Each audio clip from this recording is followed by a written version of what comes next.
everybody, welcome back to my channel. Can I just say that I've been so excited to finally show my face on my main channel. I'm so excited to finally be back because I've been putting all my efforts into my new channel called The Girly Mind, where I teach everything finance, social media, growth tips, improvements and all of that, and then personal development and feminine empowerment. So if my second channel looks like something you are going to be interested in, then of course please make sure you check the link below and also make sure you are subscribed. So today my focus for today's video is to give you guys a rundown manual. Like, this is your guide when you want to start your skincare journey. I asked you guys to go and do a hormonal panel test. Comment down below if you have gone for your hormonal panel test.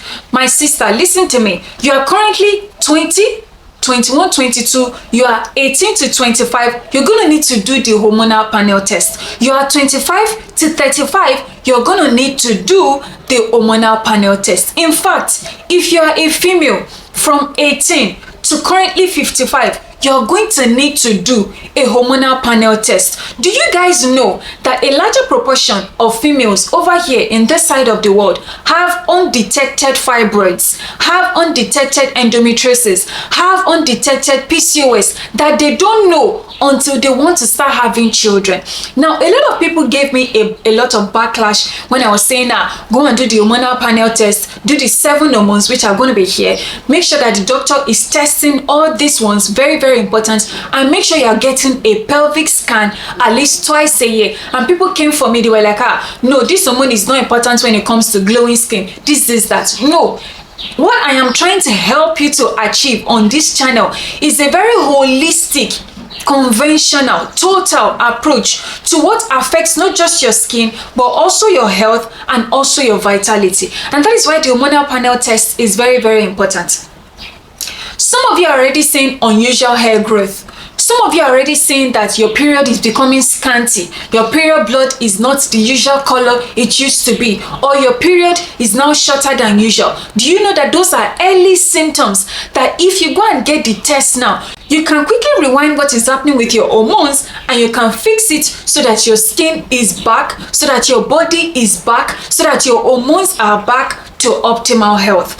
When you get your test, because I read some of your questions and you guys were like, what am I supposed to do with the result of the test? Your gynecologist or the lab person that took your test is going to interpret the percentage levels of those hormones to you. They will tell you the ones that are depleted and the ones that are too much, so you can keep them stable. Remember, what we are trying to avoid is hormonal imbalance. It is when you have hormonal imbalance that things like PCOS, endometriosis, early onset of fibroids, quite a lot of issues will start to happen.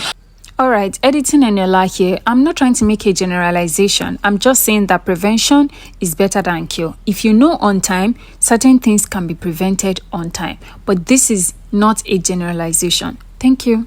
They will interpret it to you and they will tell you exactly where you need to put in the work. Maybe you are vitamin D deficient, maybe you are magnesium deficient, maybe you are calcium deficient, or maybe you are even lacking in a lot of dietary nutrients that your hormones are being starved up and that is causing the hormonal imbalance. Number 3, you're going to find your exact skin type and you're also going to know your skin tolerance. This is very important. Quite a lot of people don't know their skin type. Do you know that you can take a test, and I'm going to put a link in the description box that tells you the exact spectrum of skin type that you are. Gone are those days when you will just take or use a product and no, my skin is oily, I cannot use this because my skin is oily. No, you need to take that test again. There is now a new conventional approach to knowing your skin type. Most people are usually not just one skin type. Most people fall under a spectrum of skin type. So take for instance, for me, on my face, I am normal to combination.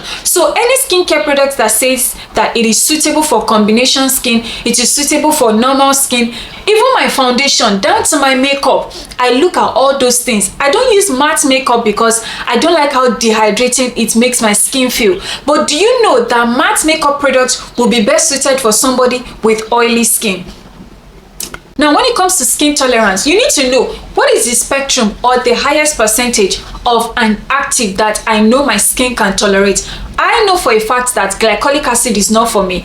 You can never catch me prescribe glycolic acid on my channel, because I know glycolic acid does not help my skin in any way. It is the harshest skin active that I will ever put on my skin, and because of that, I will never use it. Do you get what I'm trying to say? So also some of you, your kryptonite is salicylic acid, and you are still using salicylic acid, and you're wondering why your skin is red, irritated, peppery, and sensitized. So you need to know your skin type, and you need to know the peak of your skin tolerance. Number 4. Now, all of this information is going to contribute to what your tailored skincare routine is going to look like. When you know your skin type, you will now see, oh, in your last video that she said on body care layering, I need to watch it. However, the part where she said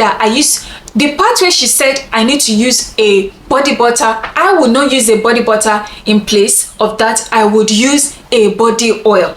Does it make sense? So with you knowing what your exact skin type is, you'll be able to make the necessary adjustments when you keep watching my videos, and the more you learn from me and other content creators out there. Also, when it comes to tailored skincare routines, this will help you to know, okay, vitamin C is better for me than niacinamide because my skin has allergic reaction to niacinamide.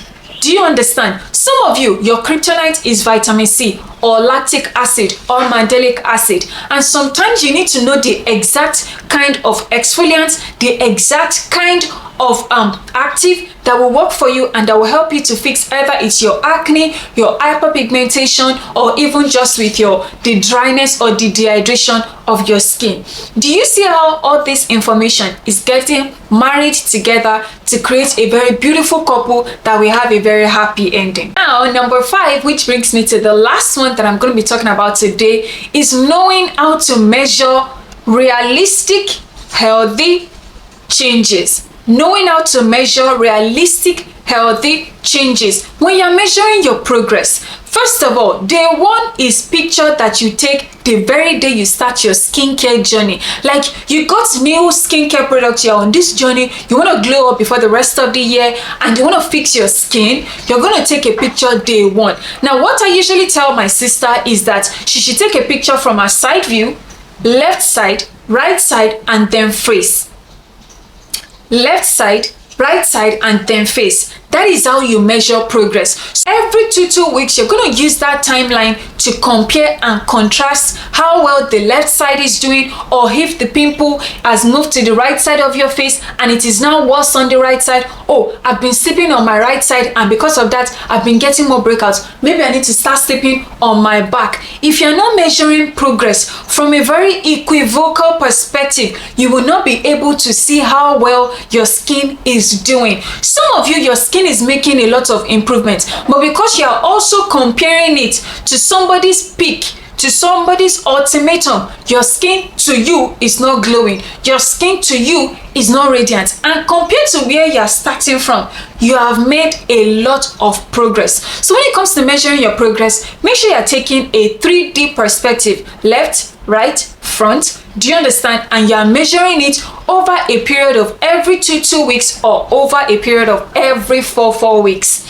Now, if you use a product at the end of 4 weeks, or at the end of 8 weeks, or most at the end of 3 months, and you do not see changes with the particular issue that you are trying to use that product to target, then you can take it out of your routine and you can supplement it with another one. But this is only going to work out if you are measuring the progress in a very truthful, realistic, and healthy way. I hope you guys enjoyed today's video. It was straight to the point. I wanted to bring you guys a very detailed, straightforward guide that will help you to consume my content in such a digestible, easy to apply way, and that will also be the stepping stone of how you approach your skincare, glow up, or wellness journey. Let me also know in the comment section, okay, Enela, my own question is on the hormonal part. I still need a lot of explanation. Why am I adding unusual weight? Or which one is which? Which one is suited for pregnancy? Should I wait for this? Should I wait for that? Let me know all your thoughts in the comment section. Over here on this channel, this is a very respectful community.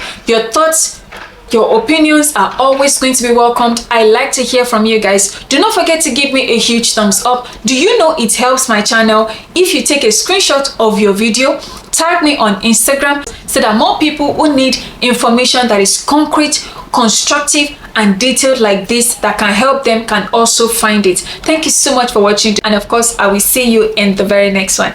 Bye.